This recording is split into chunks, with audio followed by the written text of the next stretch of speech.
Okay, so good evening, everybody. So welcome here. This is Curatorial Conversation number 8, De-Mystifying competitions. So thank you very much to the Hong Kong Institute of Architects Biennale Foundation in organizing the Biennale, and also co-organized by Hong Kong Institute of Planners as well as Hong Kong Design Association, and also it's brought to you by our title sponsor DBS, which has been very, very kind in their support. And for this particular series of talks, we've also have an event co-organizer RIBA Hong Kong chapter, which was given us great help in sourcing our international speakers, who I will introduce a bit later on, and also our venue sponsor, well, this magnificent surrounding, and very kindly by Paul Park Music, which the future events will also be broadcast from here.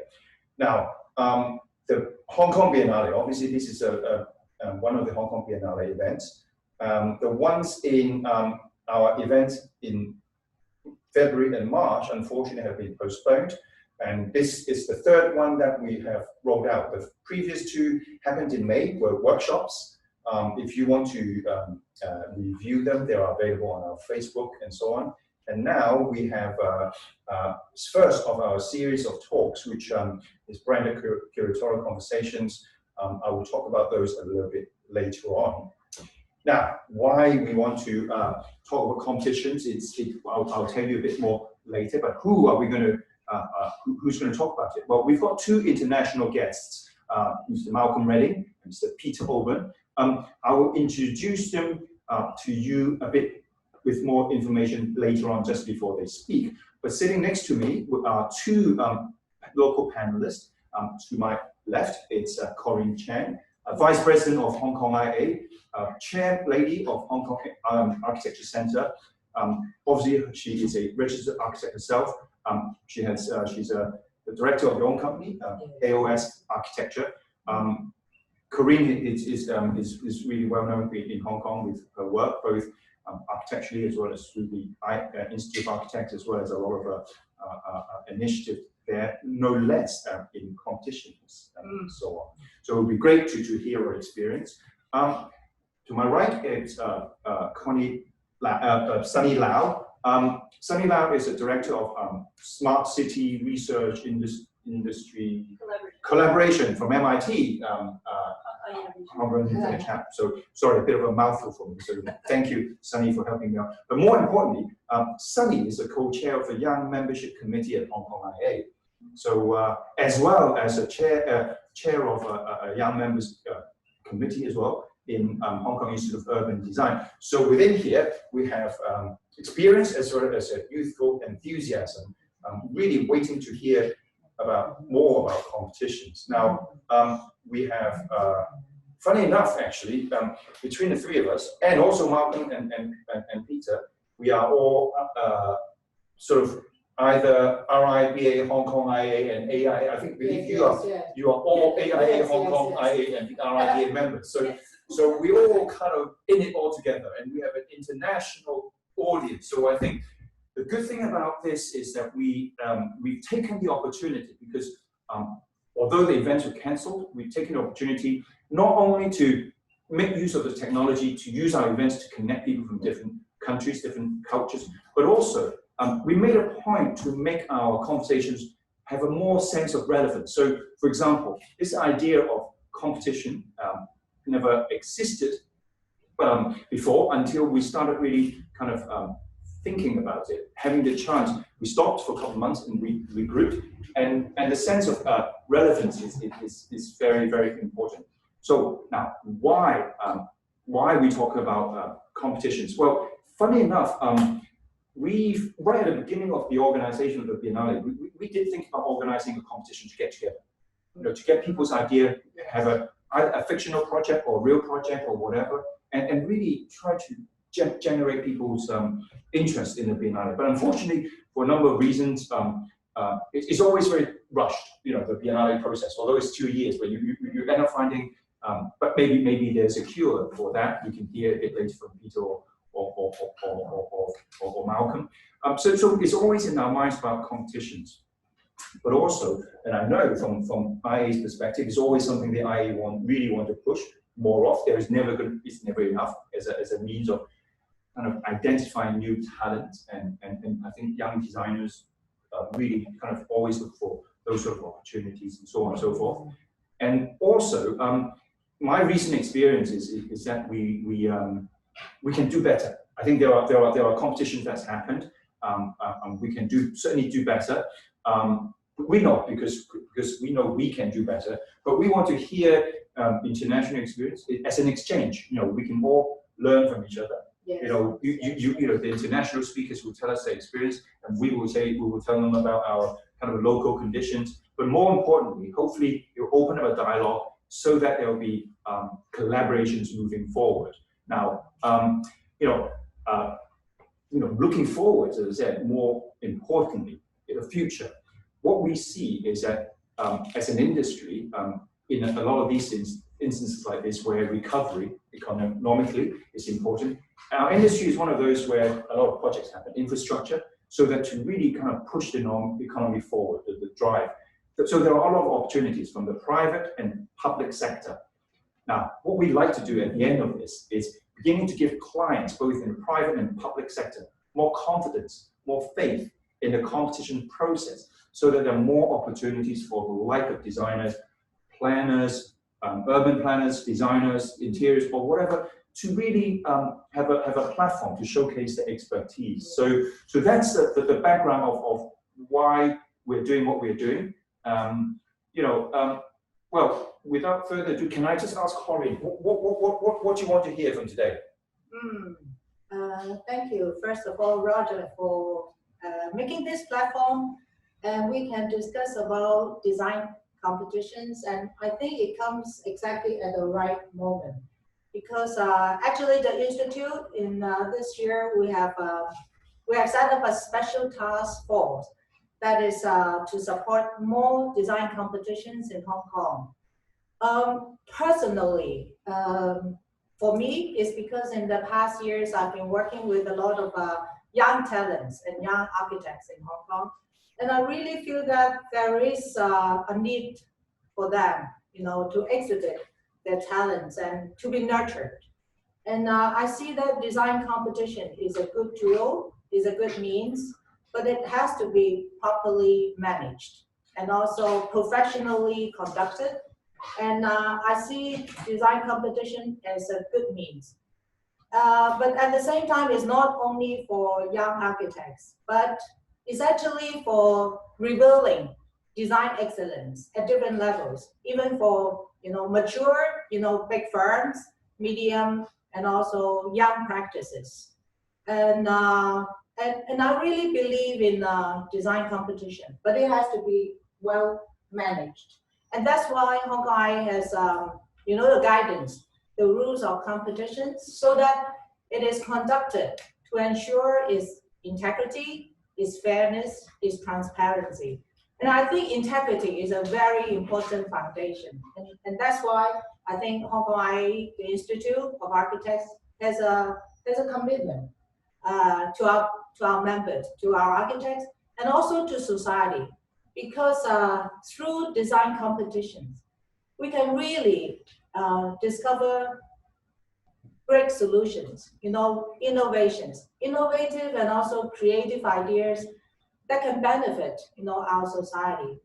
And at the same time, some of the competitions add social value. Some competitions actually involve the community and discuss with the community. And I really see a lot of benefits. But at the same time, there are people also questioning about competitions. Like for some of the clients, yes, they are very worried that design competition will bring out a lot of out of control, like out of control of the budget and the implementation, and the designers are designers, and they're afraid of losing control. And also from some of the government departments, we have been meeting with them. They're really, they have very good intention also to support this means. But at the same time, they share with us their concern. like how we can conduct this competition at the same time is the implementation can be excellent as well. So today I'm really like I'm actually very surprised by Roger that he brought this his topic, because when he contacted me, and in my heart I said, wow, this is perfect timing. In the last 4 to 5 years, we haven't had any like major or significant design competitions. But in the coming 1 year, there will be a few ones appearing. Yes. And I think it's good timing for us to look into design competition, demystifying it, so that we can know it's not a perfect tool, but we must understand this tool and how to use it. And so I'm really looking forward to Peter and Malcolm, your experience, so that we can do it better. And in fact, Hong Kong has done quite good exhibition competitions before, like the very famous Peak competition, Yes. where Sahar Hadid won the first, is the idea, competition. And also in the last few years, the M+ Pavilion, and also the West Kowloon Temporary Pavilion, and also our Architecture Services Department. They have conducted several very successful also competitions. And right now there's one going on, it's called the Community Green Station. It is an open competition, and it is won by one of our young architects, and it will be completed. So I'm hoping that both the public, body, like our government, and also the private clients can consider using this tool, but in a well-managed way. You have more confidence in Yes. using a very complete package. Yes. If you know how to use it, you're more confident. Yeah. So, Sunny, what about you? Yes. What from your perspective, what would you like to hear? What are your expectations? Yeah, so thank you again, Roger, for inviting me over for this chat. I think it's a great roundtable discussion for hearing from the international and also local practicing architects.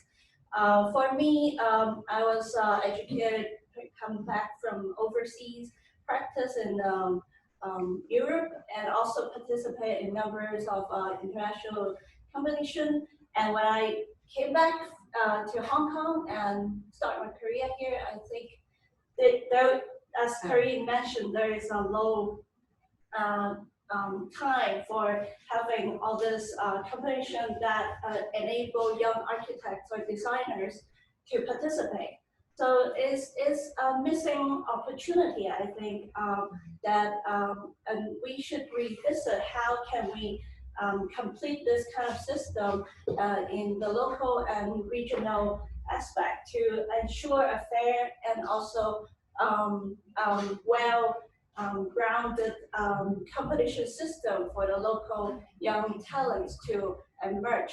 So it is a long way, but I think it's currently there is a lot of effort, especially from the institute that Roger mentioned, RBA, HKIUD, and also the local government is listening up to more open discussion on how do we better this system for the emerging designers and architects. So I'm hoping to, from different perspective, we can have a beginning of this conversation and to learn from the mature practice from UK and also international foundation or institute, how they work and what could better adapt to our stringent condition. Challenging. Yes. Thank you very much, Sunny. So before I introduce our next speaker, Peter, I would like to do a bit of plugging. Well, as it happens, the RIBA Hong Kong chapter has just recently launched. Hi, Alex, the chairman of the RIBA Hong Kong chapter. I know that you are there.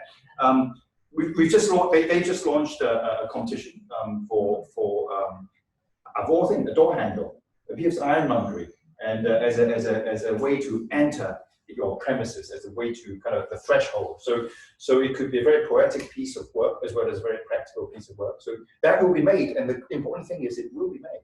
Sorry, we don't touch the doorknob now.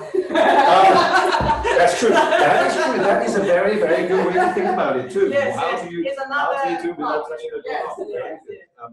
But anyway, so my next point is I will introduce Peter, Peter Owen, our next speaker, an international speaker all the way from London. Peter, I've known Peter for a long time. I think when I first come across Peter was when Peter was the vice president at the RIBA Council for International, if I remember correctly. At the time, we were gathering together our team to set up the Hong Kong chapter, and we, Peter was very helpful and a wealth of knowledge and so on. Unfortunately, our time as a council member didn't coincide. So when I joined the council in the HQ, Peter had already left and moved on to more bigger and more glorious things like the UIA and CAA, and from which obviously Peter has sort of still very much involved with the RIBA. Although our terms didn't cross, but I have the very good opportunity to hear one of Peter's excellent presentation. That's part of the Ethics Commission presentation about professionalism and ethics, the two pillars which are so important to the RIBA and its work, and about the future of our profession. So that was very. I mean, if anybody had the opportunity to want to find out a bit more, ask Peter or look up the RIBA Ethics Commission and so on. But obviously, Peter hasn't abandoned the RIBA. He's continued to be involved through his wealth of experience. I always, I look to him for advice on all matters RIBA sometimes. So, but also he's involved with the RIBA competitions team as a client advisor.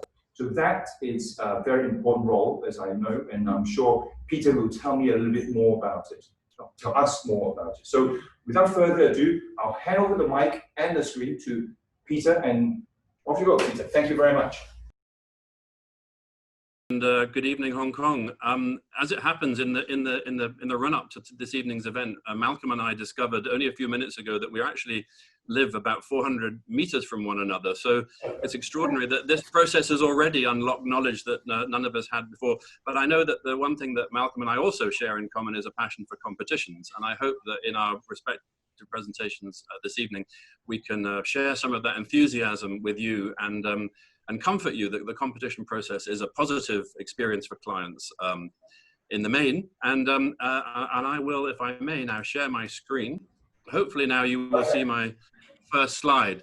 So again, coincidentally, as it happens, the RIBA published revised guidance for clients only this month. And in my short presentation here, I'm going to talk about the approach the RIBA takes to competitions, the type of competitions which it tends to run, and I'm going to give you one example of a competition which I was involved with recently in the Middle East, from which I hope you will see some of the benefits. So firstly, why do clients choose competitions? Why not just use traditional procurement techniques? Well, I think the answers, I would hope, are obvious. And I would hope that, as you said, I think in your introductions, that competitions really do help drive innovation, stimulate creativity, and achieve high quality design. You can see some of the other benefits there in terms of attracting new design talent, which you've been referring to a minute ago, raising awareness, the opportunity to increase stakeholder participation and such like. And then, of course, there are many benefits, as you were saying in your introductions, for entrants as well. It obviously contributes a great deal to raising their profile. Naturally, it contributes to their portfolio in terms of work, but even the unsuccessful competition entries can be used as training ground for design talent.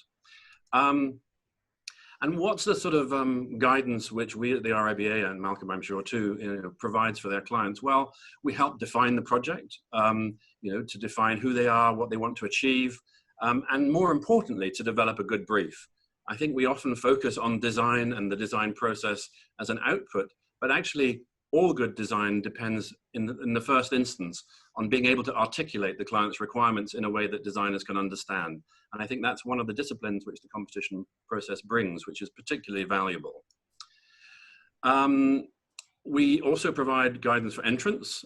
You'd be surprised how many competition entrants don't read the brief, don't answer the questions, don't submit all the information that's required. So we provide help for both sides of the competition process.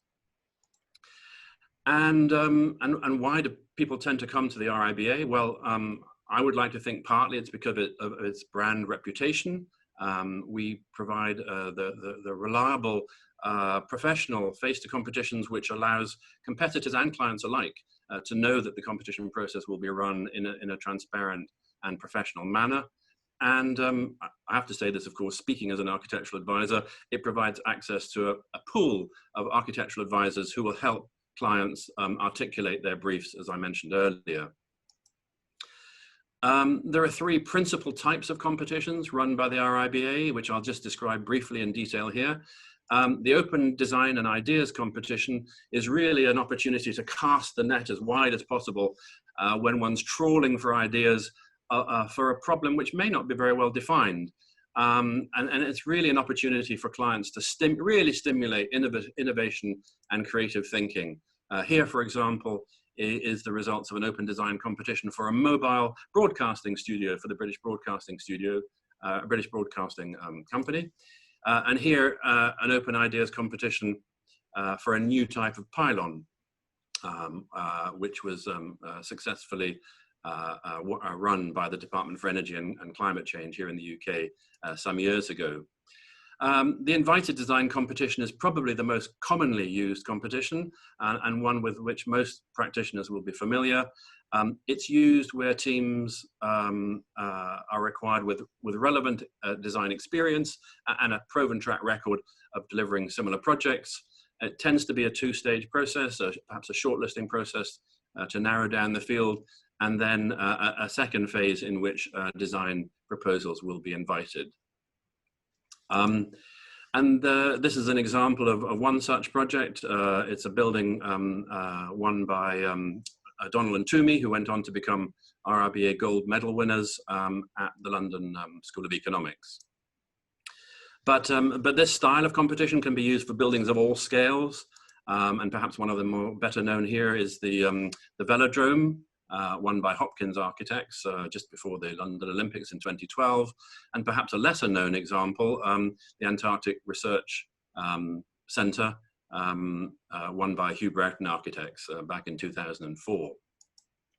And then the third type of process, not used perhaps quite so frequently, is known as the competitive interview. And this is really a process where a client wants to select a designer at an early stage in a process and really to work with the designer to evolve the design throughout the competition process. It's particularly useful for complex or sensitive projects where the working relationship between the designer and the client is paramount. And an example of that type of competition we find here in the National Assembly for Wales, which was won by Roger Stirk-Harbour some years ago. So what sort of services does the RIBA provide in support of a competition, a client-seeking competition? Well, I mentioned earlier the scoping of the project and the defining of the client's requirements. That really is a very, very core part of the service. Advice on the competition format, the services of an RIBA architect advisor, and then management and the day-to-day management of the competition process right through to the final award, and if necessary and if appropriate, advertising, media coverage. Again, the RIBA's brand can help support, drive a media strategy if that's relevant. And then the role of the architect advisor, someone who has demonstrable relevant experience, someone who's regarded and respected by their peers, someone who's knowledgeable and has experience of the competition system, and importantly is able to frame competition briefs in such a way that they can be understood by designers, and more importantly perhaps as well is the expertise of actually being able to evaluate or contribute to the evaluation of design submissions on completion. So that in a nutshell is the RIBA competition process. It's a fairly well proven process. And I'd just like to very briefly touch on a project with which I was involved in the Middle East a couple of years ago in the Sultanate of Oman. It was actually for a new town extension, so it was quite a large urban project. And I'm not sure how familiar you or your audience are with Oman, but it sits on the east of the Arabian Peninsula. It has this extraordinarily rich biodiversity and a very delicate ecosystem. It has this wonderful architectural tradition of living in harmony with nature. It has a very cosmopolitan culture and a very distinct personality. But like so many countries in the Middle East and elsewhere, it's experienced an enormously rapid rates of urbanization over the last 40 years. And as a consequence of which, unfortunately, as you can see in this slide, urbanization hasn't been entirely successful and has resulted in a high degree of urban sprawl, something which the government recognized that they needed to do something about, and more particularly to create a new downtown center for Muscat. So this was the purpose of this competition. It was to create a master plan for a new downtown area in Muscat, and to serve as a catalyst for change for the country as a whole. So here we see the site. It was quite an awkwardly shaped site, but the client's ambition was clear. They wanted this new city, which would be based on a very clear and robust design concept and create this new vibrant center for the country. So part of our role as architectural advisor and competition advisors, we helped the client, we worked with the client to develop and articulate 11 key principles which would underpin the competition process. I'm not going to go through all of them in detail, but perhaps just to touch on a few. Learning from the past to inform the future. So learning from the way in which traditional architecture responded to the climate, for example.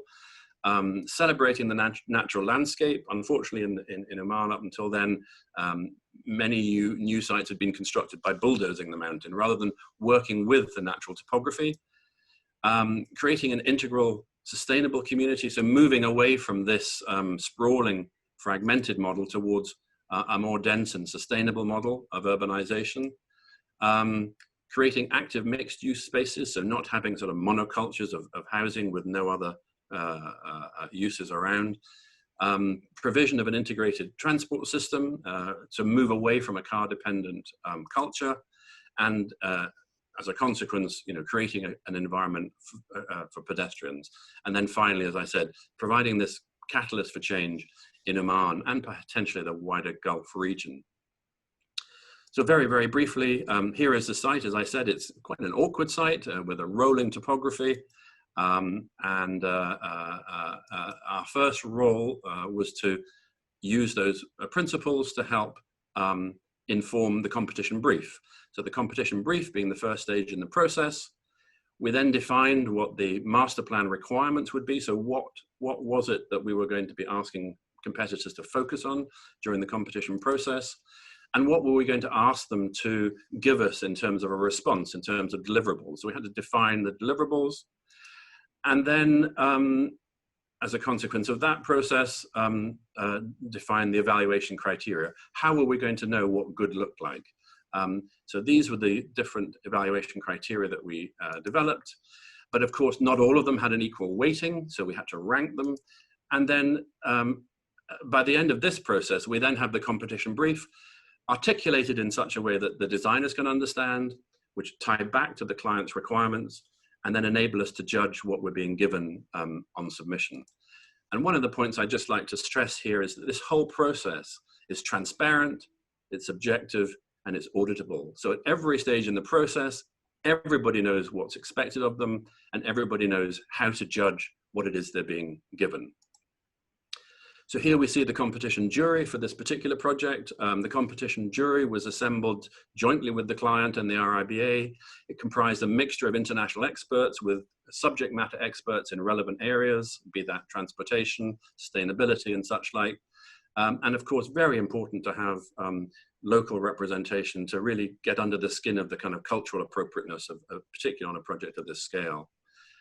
Here was the winning concept from Allies Morrison, a very well-known London practice. They took the Wadi as their starting point. They connected it with a series of bridges. They worked with the site topography to place two very distinct types of settlement: high density downtown areas and hill villages. This is the master plan that was produced as a consequence of 18 months of work after appointment. And these are just a handful of the images that were produced from the scheme, showing the reintroduction of agriculture into the city centre, a compact urban centre, new neighbourhoods, very much kind of a new sense of urbanity introduced back into Oman, and a new style of urban living, which they were very much in need of at that time. The point here really being that this designer was successful because they understood how to resolve all the challenges of the competition brief, in this case by using density, and by taking an integrated approach to design, working as engineers, as architects, and as planners together, thinking forwards about infrastructure and governance. They actually, as a design team, were able to deliver twice the GFA than the competition brief required. So by the intelligent use of density, by the intelligent analysis of the site, they were able to deliver way more value than anyone ever expected at the outset. And because we were looking for a sustainable development as well, through good design, they were able to halve the number of cars on the site, halve the amount of water consumed, halve the amount of energy consumed. So it was a real win-win situation for the client. So I'll kind of draw to a close kind of back where I began, which is why bother with the competition process in the first place. I've listed all the reasons I can think of there, and I've focused on the last two, which is really to help frame the right question and to help add value. I firmly believe that the competition process helps clients add value. And before I finish, I'd just like to say, of course, that the competition process itself is only a part of the process of delivering a good project. It's the launch pad for a good project, but it's not the end by any means. And in the case of the example I showed a minute ago, we also managed to recommend to the client, and they agreed to the appointment of a design review panel. So throughout the development of this particular master plan, we had a design review panel working with the team at key milestones to provide peer review of the proposals. And the important thing about this panel is, again, it comprised a mixture of experts, including in this case, a gentleman who, I don't know if you can see my mouse, but a gentleman here called Roger Madlin, who's the developer of King's Cross, a very successful London developer, who brought commercial acumen to the project.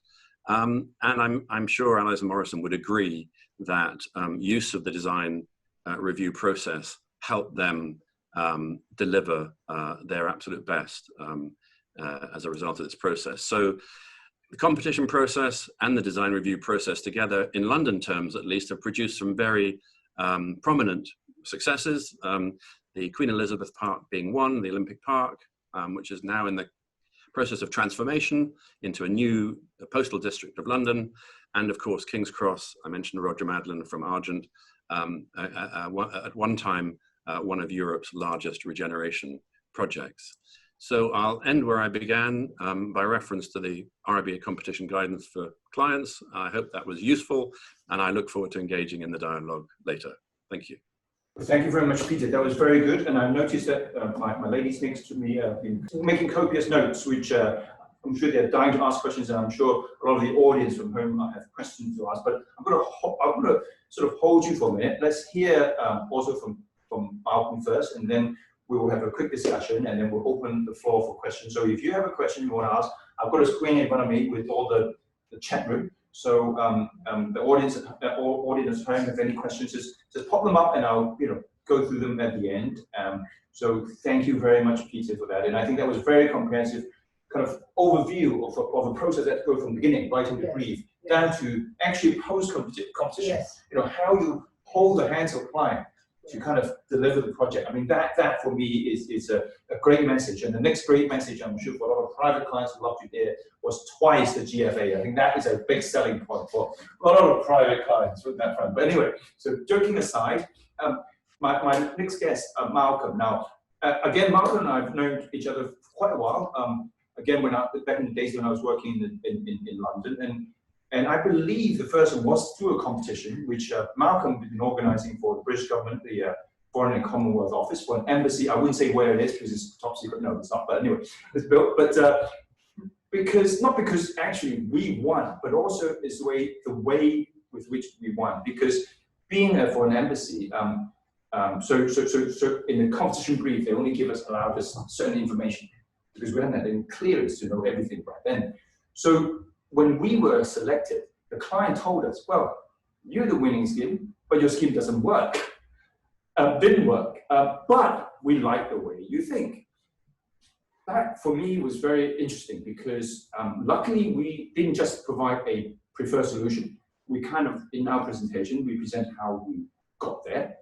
And the client saw that. And what was important for me was that, it made us change the way we present in that, in these competitions, we always like to present a singular best solution in the world. But in a way, it also told us that experience is that a client who knew whatever they're looking for. I mean, that client for that competition knew exactly what they're looking for, and they know exactly how much information to give. And the brief was very well written because through that process, it teased out not only a solution, but it teased out the way we think. And they were able to extrapolate from that and select a team that will work with them to apply the way they think to arrive at a final solution. So for me, that taught me a very, very good lesson, both in terms of how to approach a competition and how to kind of, the importance of a good competition brief. And it remains, the project was built. It remained one of my favorite projects built, and it was nothing like the winning entry that was in the competition, because the more we knew, the more we knew what the client was thinking. So that was our introduction to Peter, to Malcolm, and since then we've had other kind of competitions, and I think that was I'll leave the rest of the introduction to Malcolm himself to tell us a bit more about what he does as a living, as well as his experience with competitions. Thank you, Malcolm. Thank you very much, and welcome everybody. I'd like to add my welcome to Peter's welcome, and thank you for inviting me to speak. I've got a small presentation. Some of it is interesting overlap with Peter's, and we'll pick up some of that as I go through, and I'm sure in the questions afterwards. I'm an architect, but for the last 20 years, I've nurtured a passion to bring together clients, the community, and designers to build memorable and sustainable places. But let's be aware that the conversation we're having now, and despite all of the interest and fascination with competitions, is a tiny percentage of a tiny percentage of the commissioning of buildings around the world. Competitions are an extraordinarily small percentage of the amount of work procured by public organizations, commercial organizations, and charities. But competitions are by definition meritocratic, and they elevate the quality of our built environment. They improve the profession of design and allow clients to get better value from their investment and the community benefits. So I'm just going to take you through a few slides, if I may.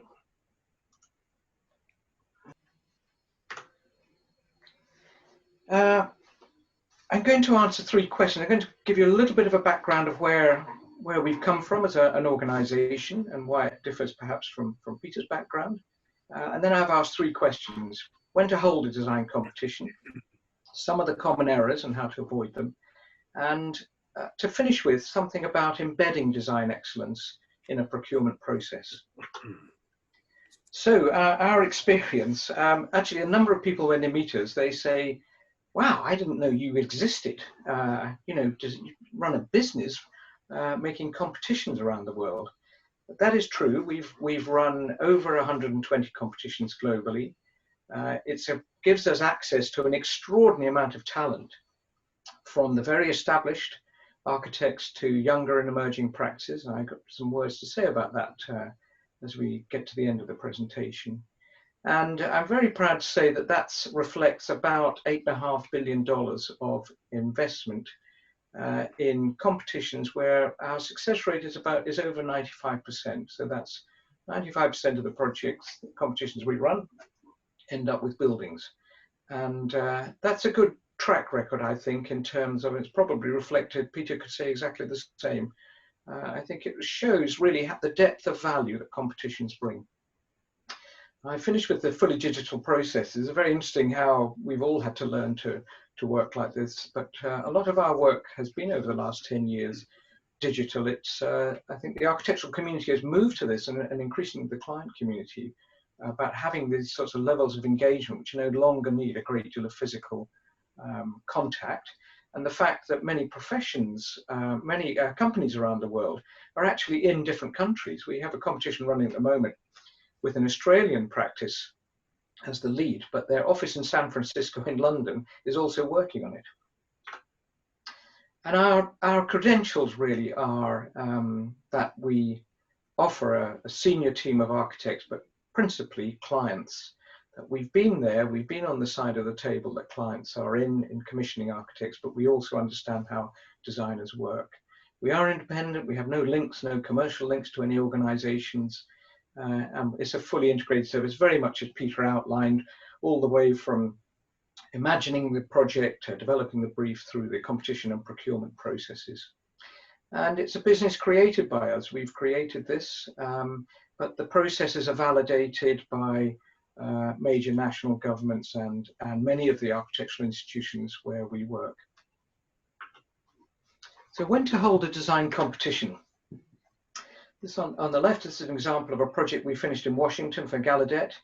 Gallaudet had a sliver of land on the campus, and this was to be developed as part of an engagement with the community, a wider community. That's the only university in the world for deaf people, and they wanted to investigate, as part of the development of the master plan, how one could break down some of the barriers that people have with deaf and speaking world.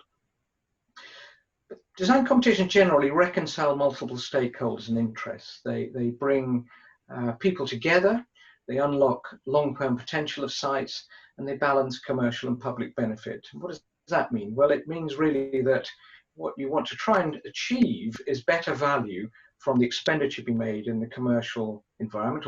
All projects have to be have to work and increasingly in this world, but also how can public benefit be improved through the competition process. Competitions bring innovation. They are an enormously valuable way of bringing together competing teams, but who focus in on a particular problem for a very high intensity period. And as Peter described, some of the competitions, the one in Antarctica, brought a completely new attitude to innovation in engineering and architecture. It's because the nature of the competitive process brings that intense laser-like focus for a very short period of time, and brings all different professions in, not just architects, but engineers, various specialists, who all contribute to that level of innovation. And when is another time to run competitions? This is probably what most people would say. I think members of the public, if you ask them, what's competition for? Well, it's to deliver picture postcard buildings, really important landmark buildings or very important sites where they act as a catalyst for urban regeneration. They're often about identity for a new organization or an organization which is changing itself, and they set a benchmark for excellence. And this is the most powerful, I think, and probably, as I say, the most well-known use of competitions to get the very best architectural design for a site. Common errors and how to avoid them. There are a number of myths around competitions which have grown up. And one of them, I think, is really this idea that competitions cost a lot. Or they end up with buildings which are difficult to build because they cost too much or are complex. It's not the case in our experience. All the organizations we've worked for, and perhaps Peter's the same, have wanted to build buildings. That's really why they're holding a competition. And if you set the competition up correctly with the right kind of oversight and technical review, there's no reason why competition projects should end up more expensive than those procured in another way. The word I think you're going to hear a lot in today is the word brief, because for me that is the obligation, that's the client's obligation. And the idea of just asking architects to come and design what they like and then see which is the best idea ends up really in disaster. The brief is a document which is part of a narrative. It's part of a vision that the client is giving for the site or the project, but it's also backed up by the objectives. What kind of project needs to be delivered? How will it perform? What sort of space does it require? And it's bringing together those softer issues of the narrative, the project narrative and vision, with the harder elements of the accommodation schedule, the standards that it would be built to. Needs to be brought together at the beginning before going out to engage with designers. If you have a very clear, well-defined process as well, so everybody is clear how a competition is going to be run, the rules are transparent, and there's a realistic timeline, then that will give you the best possible chance of an outcome in engaging with the design profession. Another factor which is commonly thought about competitions is they're a closed decision-making process. Some jury made a decision, we're just now having to work with it. That's not the case. I think Peter explained some of the work that they do as well, which we would fully endorse, that a jury's engagement, and in fact the whole assessment process, should be open. The actual decision making is often carried out behind closed doors, but projects can be exhibited, competitions entries can be exhibited, the public can leave comments about those, and that's all fed into the jury process.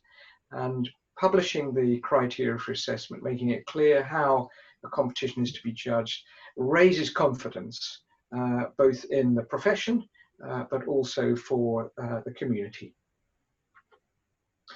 And the other factor, which is more and more difficult, I think, now to guard against, is that this is not a design that you will see at the end of a competition. It is a concept, because what it lacks is that important engagement that the winning competitor has with the client.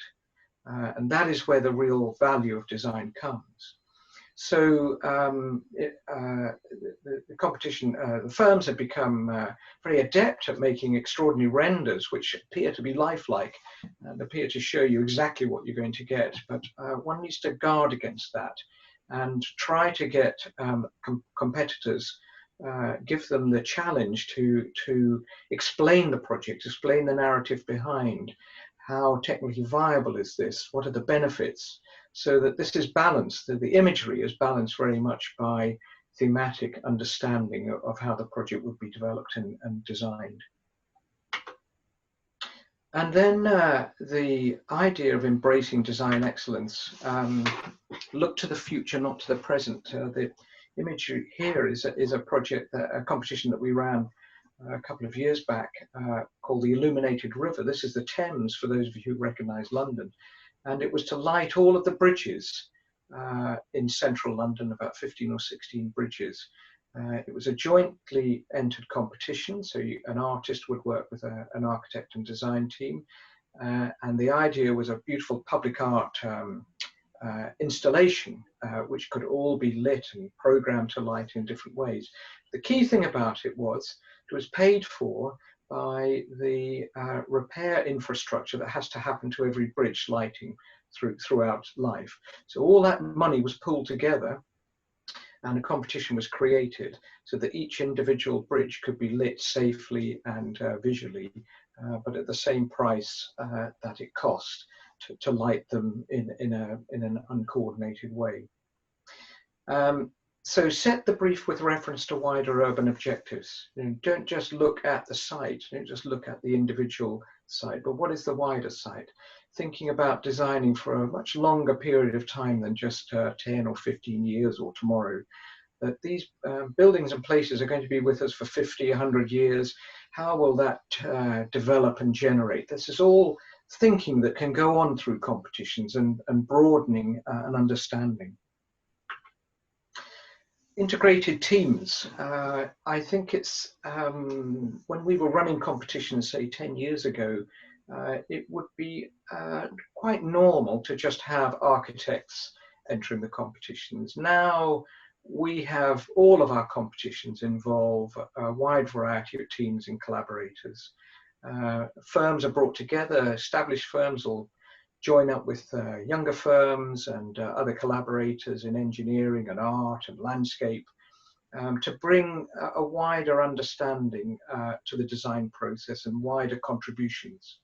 And that is a phenomena I think is developing, and I see that that is a great future for competitions. It's not just about the aesthetics, but it is about a wider engagement with wider professions.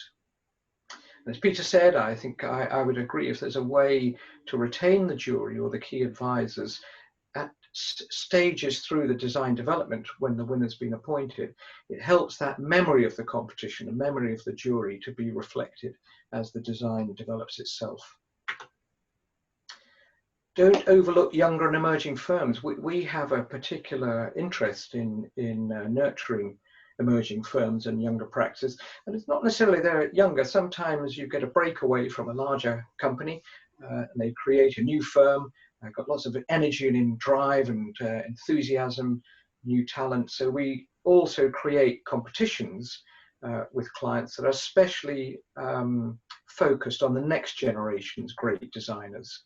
And clients really love this aspect. Some clients love this aspect of being able to pick the next Norman Foster, the next Frank Gehry, and to make your project the one that was the step threshold for a younger practice. And competitions, as I said, often act as a matchmaker between firms can discover each other and then go on to work together on other projects. We've had that on a number of competitions. My penultimate slide is really to highlight to you a city that's currently embedded design excellence program in developing all commercial sites. So in the central business district of Sydney, developers who wish to develop a site are offered the opportunity to engage with a design excellence program. That principally means through a competition of some sort. But it is open. The developer will run the competition with oversight from the City of Sydney. The benefit that the developer gets is an extra percentage of floor space than would have been achieved without running a competition. And it's the way that Sydney's brought this in. They've had it for about 15 years now, and there's an infrastructure which supports design competitions. And it's brought about an appreciable improvement in public realm, quality of architecture, and quality of engagement of the process. And they are widening this out into Greater Sydney. It's a very successful program, and it's run very professionally. And it has this very interesting balance between offering developers an incentive to run the competition, but also embedding it in planning legislation. So, final slide. Competitions bring value because of the innovation and smart thinking. They engage a wider pool of talent. They're a great way of starting a project, of giving a project an identity before it's become real. And this carries it through those early stages. And it is possible to manage them properly and independently, as Peter has said, and I hope I've reinforced. There are many organizations that have benefited from running competitions in this way. I'd just like to leave one thought, really. An architectural competition is a compromise, really, between the desirable and the possible. And many desirable features are mutually conflicting. And you have to choose between not only how to build, but also what to build. That, I think, is the great power of a competition, is it offers you these options and choices. And through seeing these, you get a better value out of the process, better buildings, and a more mature discussion about architecture and quality of design. Thank you very much, Roger. Wow, two very, very good presentations, and I think there's a lot in it. I don't think that one session is enough, and I'm sure, I mean, if anything, if this session generates a lot of discussions which happen beyond this, that'll be great. And I think this is a great platform for connections. And as I said, now the chat room is open. Anybody wants to fire a question, please help yourself, and I'll keep looking at that. I can see from my assistant that they keep updating the list that a number of private clients and public sector clients are on, have joined us. And also our international curatorial advisor, Peter Murray, is also online, and I understand, well, we all know Peter, he's also one of the client advisors as well, so maybe you can share a few, let me know if you want to share a few points that you want to. And also Eugene, another steering committee for the Biennale. I mean, he was one of the people that I've talked to at the very beginning to the idea of holding a competition for the Biennale. It's unfortunate we for various reasons we couldn't do it, but we can't do it. The next best thing is talk about it. So if you have anything to share with us, let me know. So I'll first of all, what do you think? Did it answer any of the questions, or I'm sure you have even more questions? Yes. Thank you, Malcolm and Peter. I really have stolen, some secrets from your sharing, like the continuing care for the project, even after the competition. Because usually we think about, okay, finish the competition, yes, then is the client. But I really learned one key point is our commitment is ongoing. So this I learned.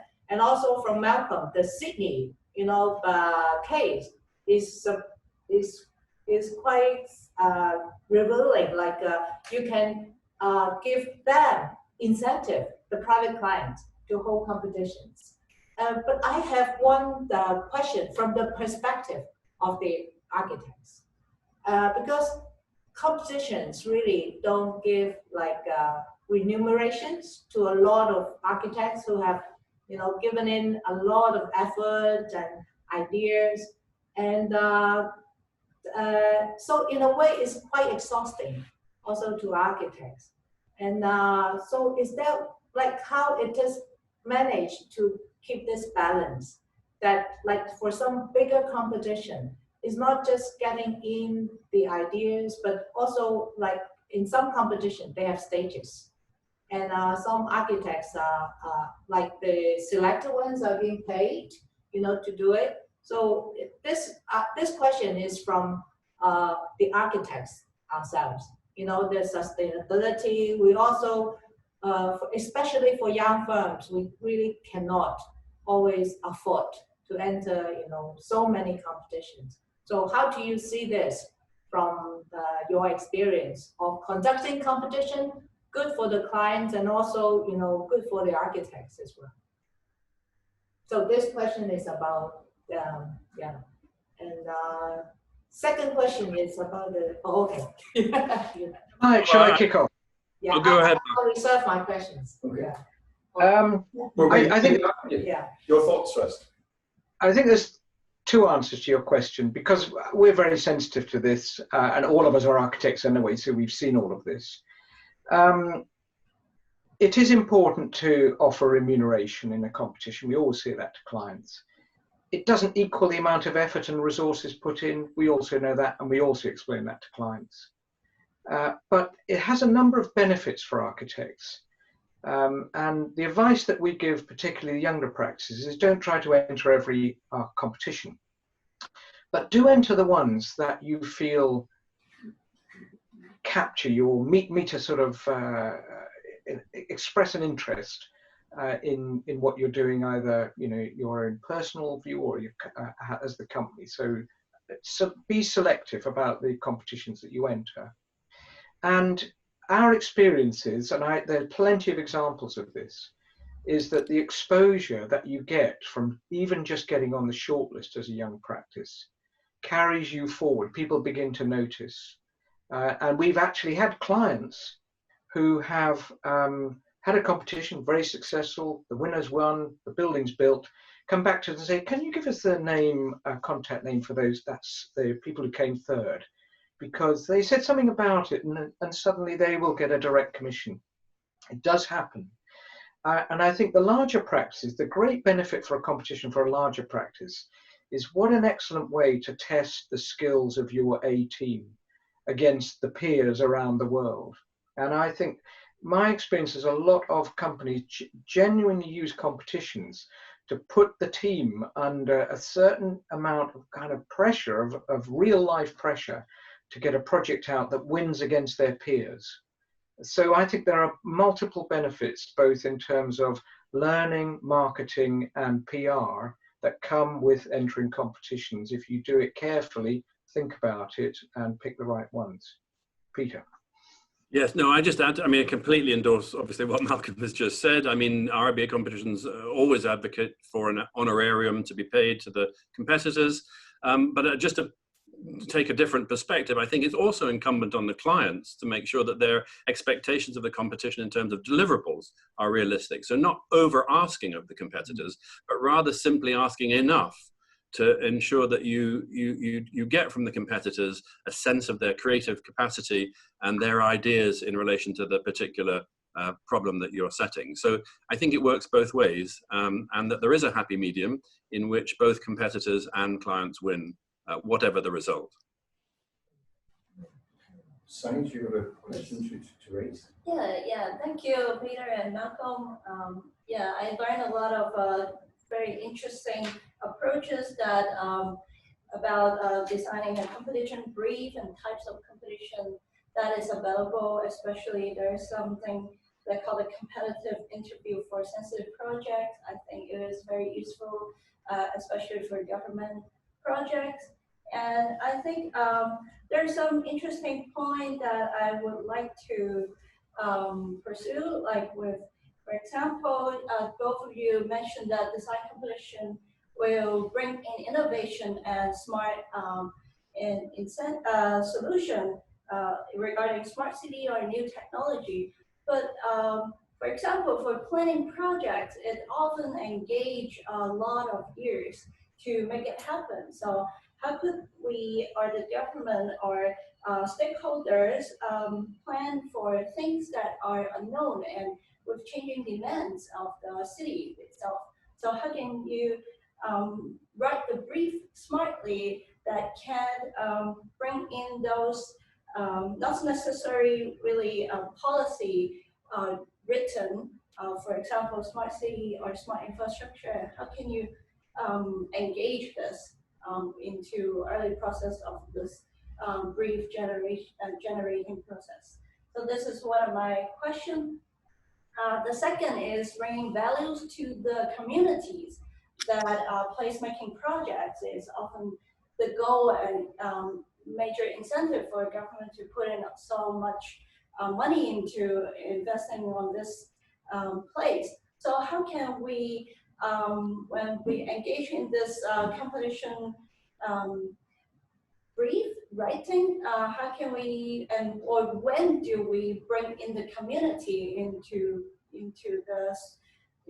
this whole process, and what is the best time, and how should we balance the opinions that arise? Is pretty much of my curious question that posed to the experts here. Thank you. Shall I attempt to answer the first question and maybe allow Malcolm to answer the second, or obviously add to the first? But I think your question about how do you write a brief which effectively is asking for the unknown in the sense of, as you say, predicting the future, and maybe I can just answer that to some extent by reference to a competition I'm currently involved with in Africa, which is for a new city where the client is actually looking to create a new typology. In other words, in this particular country, again, they suffer from a level of urban sprawl, and therefore they want to create a new way of living for their country, which will require greater density, more apartment living, a change of lifestyle for the inhabitants. And here again, I think the answer is in framing the brief. So it's how the advisors can work with the client to actually frame the question that makes clear what is being hoped for, and what is being envisioned. And that's when then the magic of the creativity of the competitors and their knowledge and experience comes to bear to deliver the unexpected, which is the answer that no one on the client side could actually articulate. And in the case of the particular competition that I'm referring to, which I can't speak about directly, we're seeing examples. I mean, you know, I was part of a competition jury recently where, you know, one could tell from what one was looking at that the competitors understood the nature of the challenge that had been set, and through their inventiveness had come up with ideas which were providing answers to the questions that had been posed. And so I think there's something inherent in the process of design and in the experience of designers which will always excite and stimulate innovation. And that's where the competition process in particular scores highly. Yeah, well, I'll just add a couple of points to the first question. I totally agree with Peter. I think it's all embedded in the brief and how you envision the brief. But another aspect is also giving the teams a clue, or the designers a clue, to who you want to be part of their design teams. And I'm sure that Peter's example is not just architects who are in the room when these designs are being developed. There's a place for engineers, there's a place for technologists, there's a place for futurists. You know, that you shape the competition to match the outcome that you're looking for. And I think when you put sort of all these skill sets, particularly if there's kind of world-class people together, you get some fantastic outcomes, which may not all be real, but help the clients point to the future that they're trying to achieve. And therefore you get the design team to help you on that journey. So in a sense, that writing the brief is important because it does give a clue to everybody at just how ambitious you are as a client.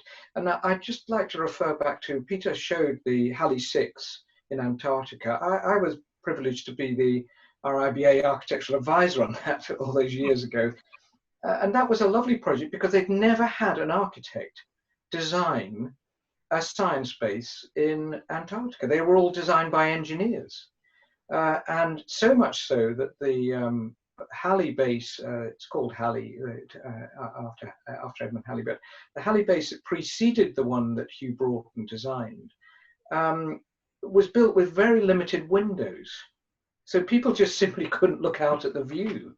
And of course, for large parts of the time of the year, that's a sort of important part of engagement with your surroundings. So I think it's how you envision the competition and how you envision the team that is going to do this for you. Those are important components. And then to pick up your second point about engagement, I think it's a really interesting point. And it's often overlooked in the rush to get a competition out. And that's why I say spend time, because the very people that you need to talk to are all the people affected or influenced by whatever this competition creates. And so when we write briefs, we genuinely try to engage with wider community, and that's sometimes in a structured way, because the community has representatives, or sometimes it's by trying to involve with people who have knowledge of the community. I think one needs to be sensitive to how people would like to be engaged. And then there are techniques through the competition you can use, like a design charrette.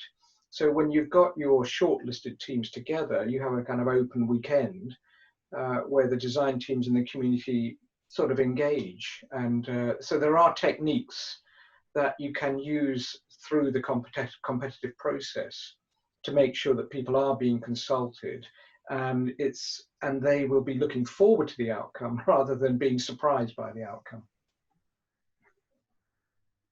Well, thank you very much. I mean, I just want to follow up on the point that, interestingly, you mentioned the Hugh Broughton's project in the Antarctica, because that was also part of our exhibit in the Biennale, because it was a very interesting project in that it you know, it's interesting in that he's now become Mr. Antarctica.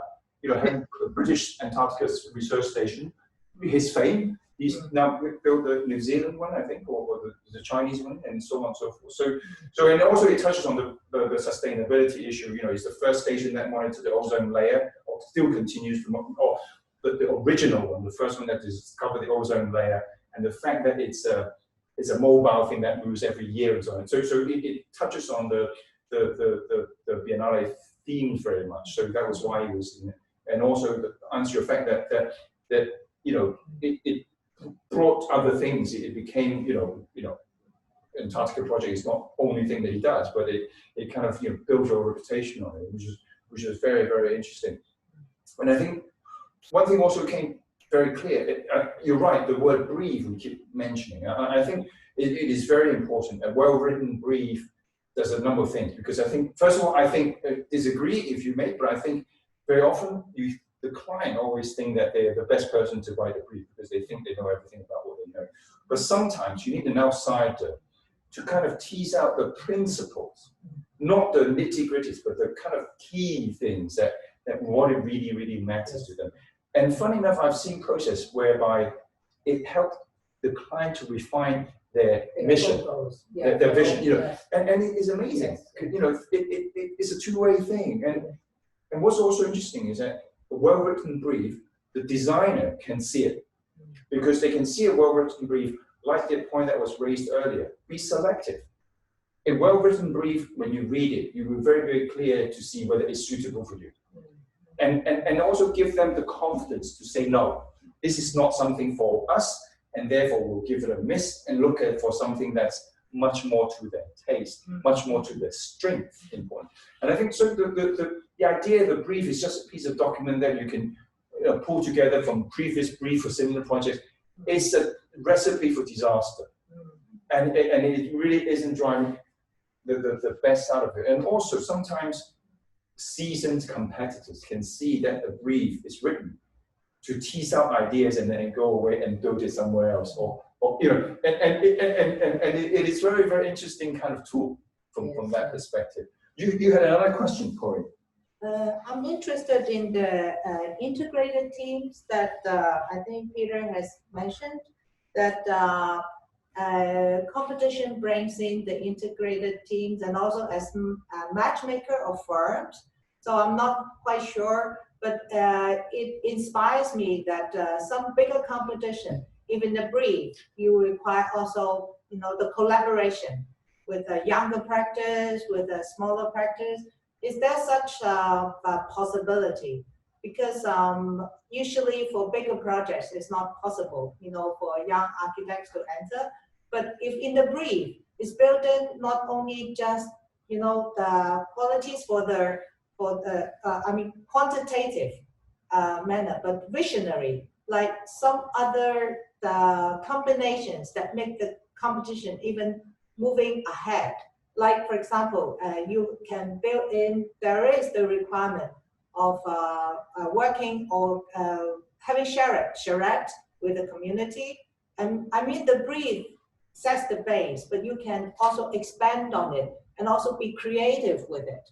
So I want to ask more about this aspect, like the integrated team and also, yeah, some added values in the brief.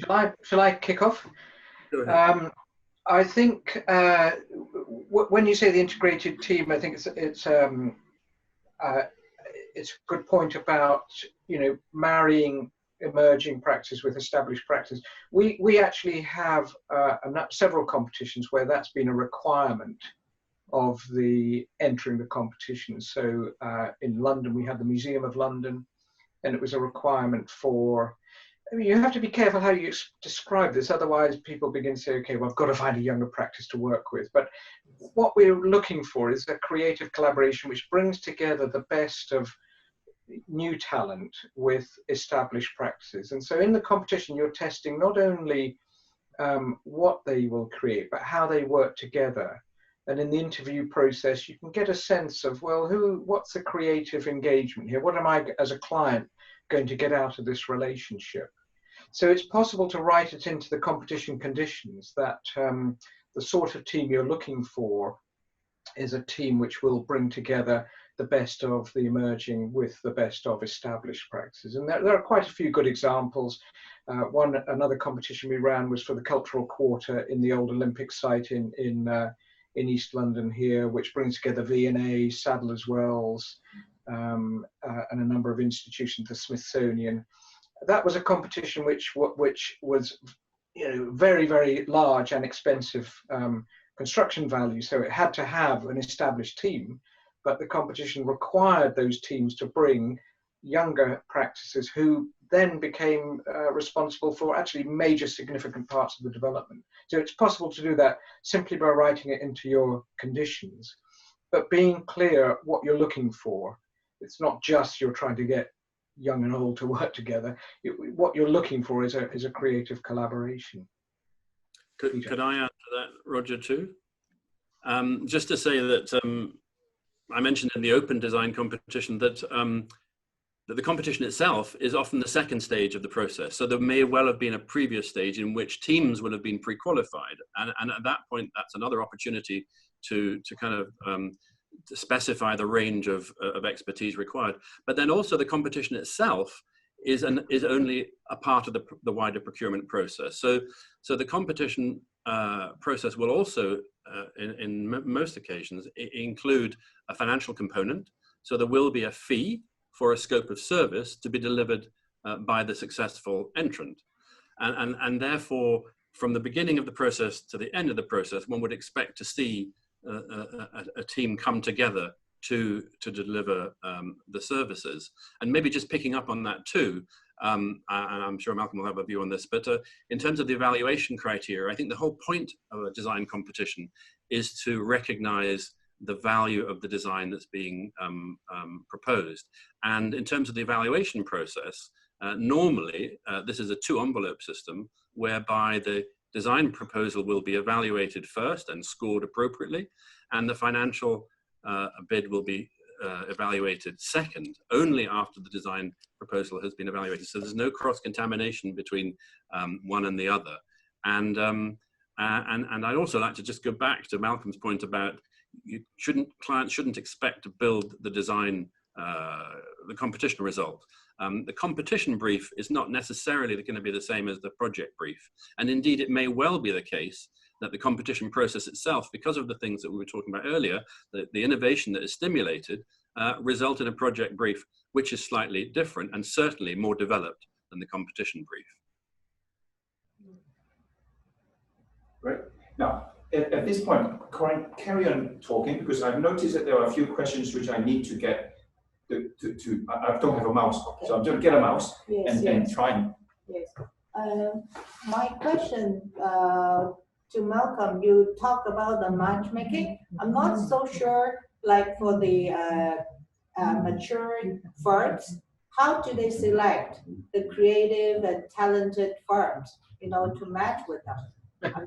Yeah, because sometimes you can just fulfill the requirement by just finding a firm. You know, yeah. Is there a select pool of them? Yeah, I think that does happen. We had a competition, lovely competition we ran in Latvia, which was to put, and in that case, it was to find. We had international architects on the shortlist. That was what the client wanted, but they also wanted to work with local architects. And the tendency in that particular country then is that there's smaller practices, they're younger practices, up and coming. And so we arranged a site visit. During the site visit, there was a big cocktail party, literally.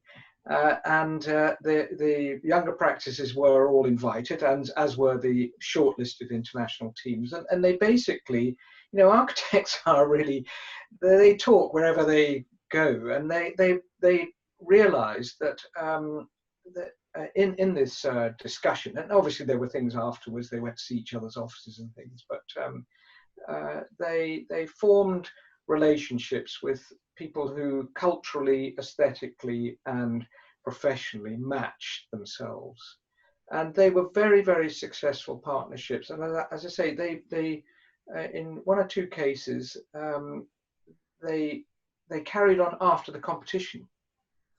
that the joint practices have sought other work together. So I think the way to do it is to open up the communication and contact between the practices. But after they've got to get on, they have to create the relationship. It's no good sort of taking somebody and saying, okay, you're going to work with X. But I think architects are generally pretty good at this, actually, in my experience. That if you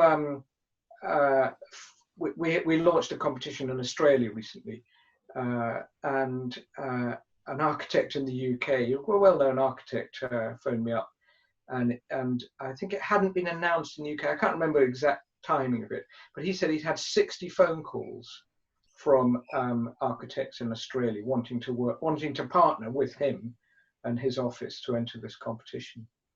So I think it just happens naturally. All you have to do is give it a bit of a nudge, and their teams themselves will get together. Just to create a platform, I very agree that opens all to just have a quick informal matchmaking process for architects and young firms. Sharing our works with each other, and I like the word collaboration. You know, competition is a possibility for us to collaborate. So, and generate more other possibilities. Yes. Yeah. Now, before any more questions from the panelists, I've got a couple of questions here. First of all, thank you to Malcolm and Peter for your great presentations. Can you make your presentations available to our audience? So great. We will share that afterwards. Fantastic. Secondly, the question is, well, have you ever encountered clients that wanted to borrow ideas from competition outcomes and continue development and coordination with cheaper local firms? What can be done in such situations to be fair to the competitors? Maybe those people, you turn them away straight away anyway. I think it's rarer than in my experience, it's a bit of a myth. Partly, Roger, because you're right, is that the clients who want to do that kind of thing aren't going to engage in a proper serious competition. They'll hold their own competition. So I don't think it happens a great deal. What I do see happen, though, and picking up Peter's point, is the competition often generates a large number of ideas which are useful in terms of developing in the final brief. So that's the value a client gets, is all of this thinking. You get a winner, obviously, but you also get this kind of range of other perspectives that have been brought about by the competition, which you can put back into the brief. So they're not copies of a design, but they are themes which have been brought up by the competition, which are really worthy of developing as the project goes forward. And that's, I think that's sort of beneficial to both practices as well as clients who are improving the quality. But in our experience, it's quite rare for a client to run a competition and then say, okay, well, I'll have a bit from that one, a bit from that one, because who wants to deliver a project like that that's been put together from a number of unrelated ideas? Yeah, I just add to that by saying, any client that does that, in my opinion, is a fool, because, I mean, what would they be borrowing? An idea as expressed in a competition is not the same as it doesn't reflect the creative capacity of the designer to then go on and deliver that proposition into a workable solution. It's simply a moment in time. I think the whole purpose of the competition process is to find the designer with whom you're comfortable working and who has an approach to the problem that you have which you feel will answer your brief. At any moment in time, it may look like A or B, but it may not necessarily end up being like that in the final analysis. And that's where the real value of the competition is. It's in building a relationship and establishing a relationship with someone with whom you feel you can work with over the process of the project to deliver the challenge that you've set. I mean, it's interesting because I think, well, I suspect your answer, Malcolm, that is a bit of a myth. Well, it isn't, in the sense that we have come across that a lot. I mean, I don't whether it is whatever it is, but actually turning it around, perhaps those people who run those sort of competitions would not have approached you, because, you know, why would anybody running a competition like that be approached a system which is geared toward a certain outcome, which is to build the building accordingly. So probably for you it is, because they would not have approached you anyway. So conversely, what that means is competitions that held with an independent advisor, like the Hong Kong RIP and Malcolm, your firm, probably comes with a certain seal of approval, because it's, you know, you have a try and test the system, which has a kind of a process, as you said, which is auditable, which is kind of accountable, and therefore, from the competitor's point of view, that's one of the very sure telltale sign that it is a proper competition.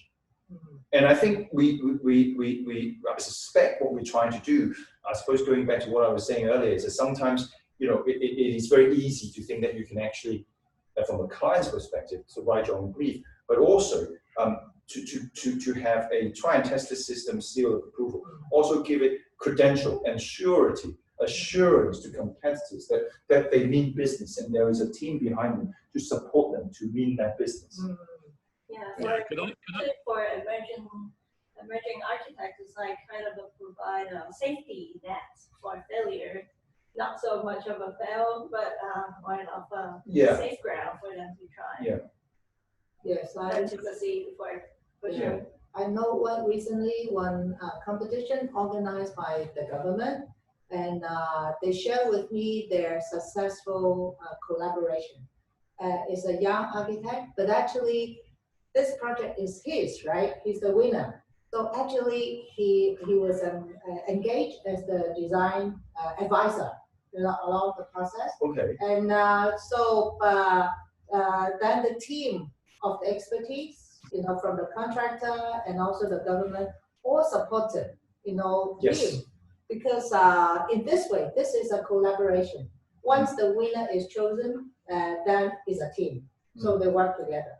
So I think this spirit of collaboration and supporting each other, we also understand young architects has their own strength and also has a learning process. Yes. And this also possibility give our young architects really solid training ground so that they can, their own firm, young firm can flourish. I think Peter has something to, right? Yes.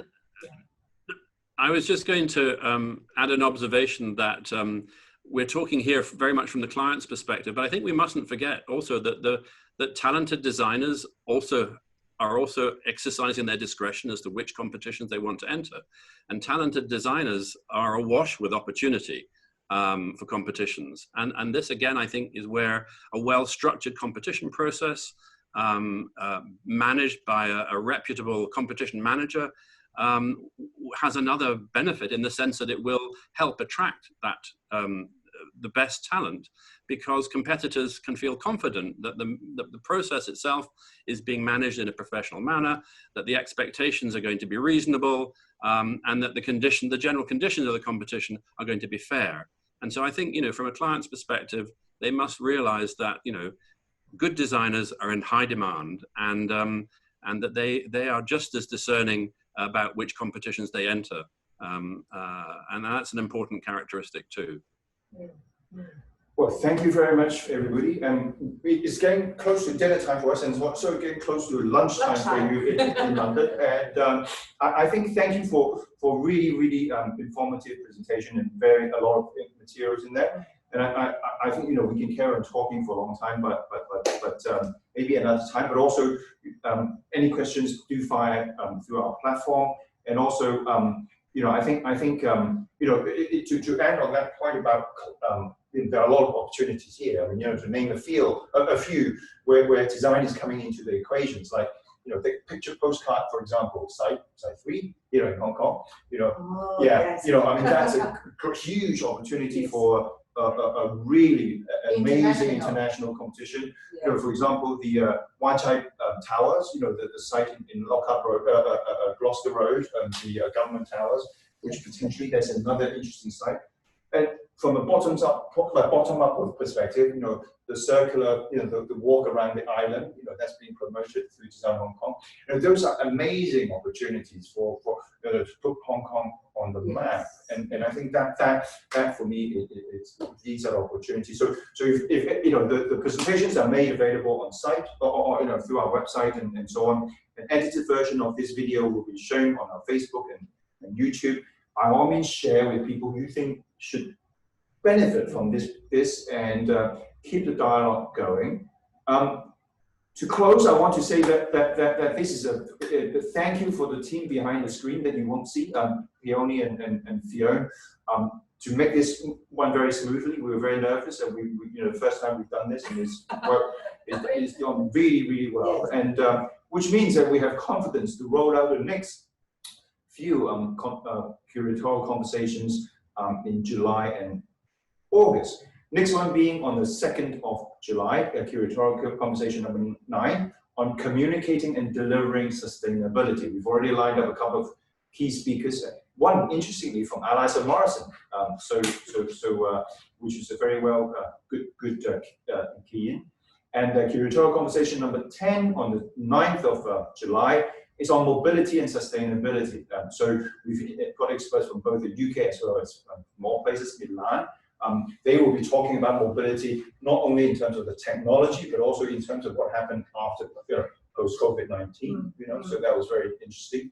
Curatorial conversation number 11, which will be on equality, diversity, and sort of ethics about our to talk with our built environment. So we would have I have been promised that it will be an all-female kind of panelists and speakers. And further ones which we haven't really confirmed date yet, but around sustainability. Thanks to our sponsor DBS, we're focusing on sustainability a lot.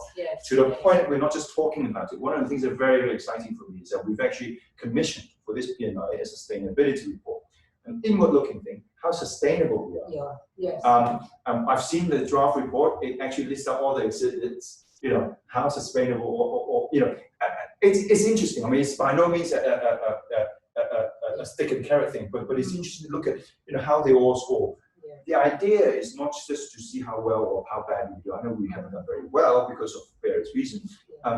Through the sponsorship, we've actually earmarked a sum of money for carbon offsetting, so that we've actually doing something about it. And most importantly, is for future BNI curators to look at, wow, these are the things that can be done. And there is a statement there or a section there, well, things can be done better.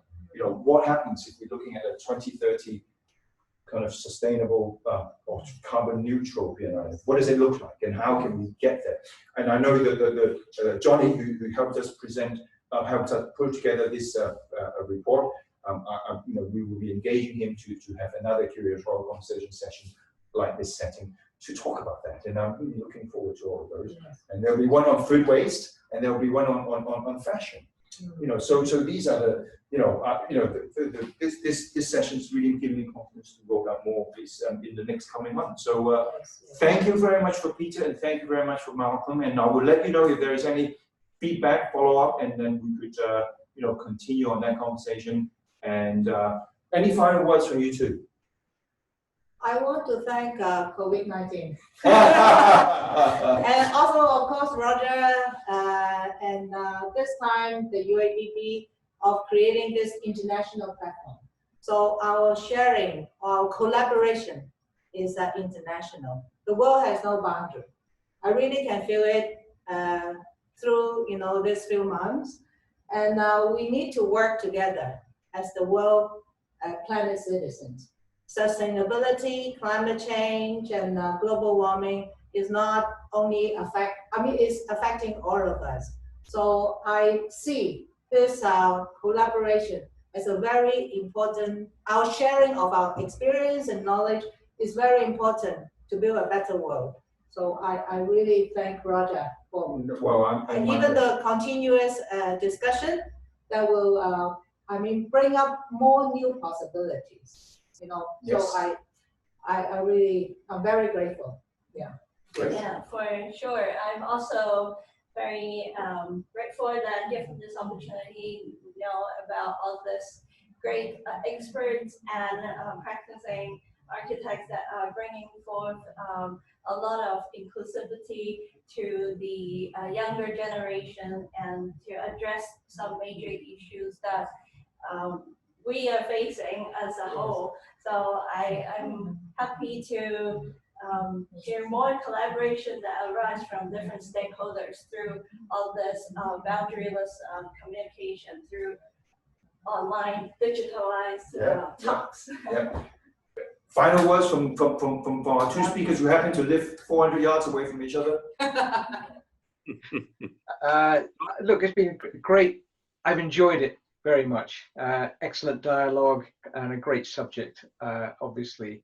And all I would say is I think there's lots of resources both on the RIBA website and our website for anybody either on the sort of professional side or the client side to begin to get some insights into the competition process and the success of the competition process, and every success for the Biennale as well. Peter. Yes, indeed. Well, thank you, Roger and colleagues, for inviting me and to participate in this event, and congratulations for deciding to feature an event on competitions. Malcolm and I hadn't spoken about this event before we met on screen today, so we didn't know what each other was going to say.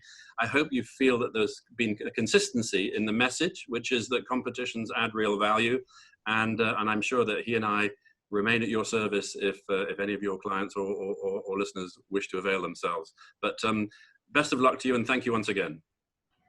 Thank you very much, Peter, and thank you very much, Malcolm, and thank you for all those who joining us, and watch this space, and hopefully to see you again in the next one on the 2nd of July. Thank you. Good night and good afternoon.